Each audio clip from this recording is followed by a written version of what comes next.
Grabe din naman ang nasira ni Bagyong Uwan. Sa sobrang lakas talaga ng hangin niya, talaga namang naputol at nasira ang mga halaman at saka ang mga puno.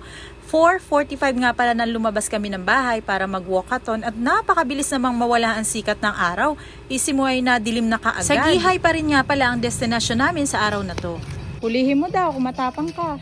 Wala na. Ay, wala na. Tara na, tabi-tabi po.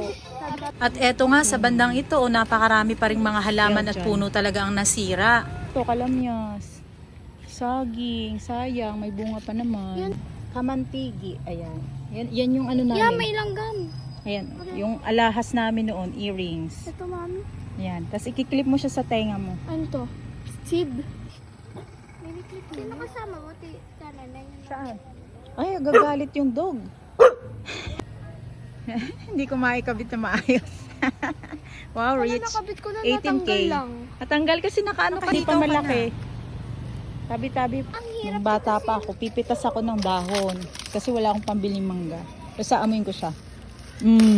Aamuin ko lang siya. Di ba?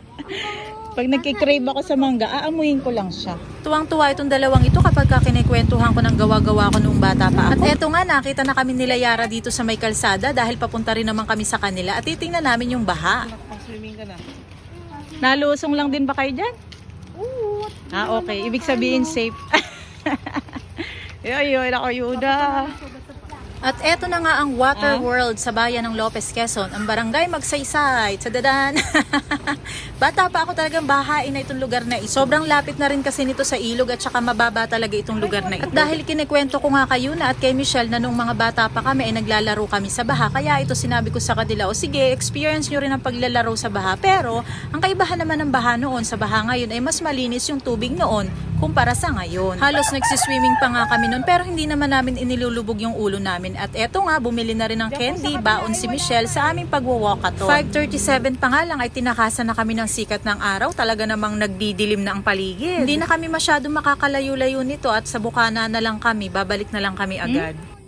May baboy. Baka aswang yan. Ayan, baka aswang yan. Nagbabago ng anyo. Kasi gabi na. Oink, oink. Wag tayong lumapit siya. Nangahabol yan.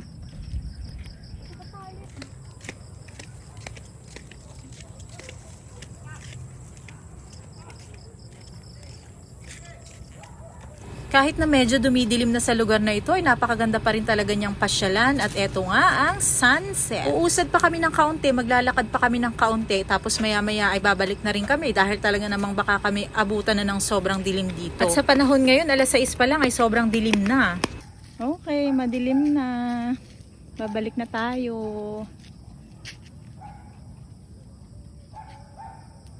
Sasaglitan na nga rin pala namin yung school kung saan ako nag-aral ng elementary. Sa Don Emilio Salombidas Elementary School. Hoplin! Kaibigan at kapitbahay nga pala namin yun dahil napatira din kami dito. May cellphone pa ba dati? Wala po. Kami dati nakatira. Tapos tumira din kami dun dati dyan sa malaking bahay. Diyan din. Tumira kami dyan dati. May puno pa ng mangga dyan. Yung bahay ninyo? Oo. Ang reaksyon niya ni Yuna ay ang dami daw namin tinirhan. Sabi ko, baby, kasi noon ay nangungupahan lang kami ng bahay. At eto na, pauwi na kami.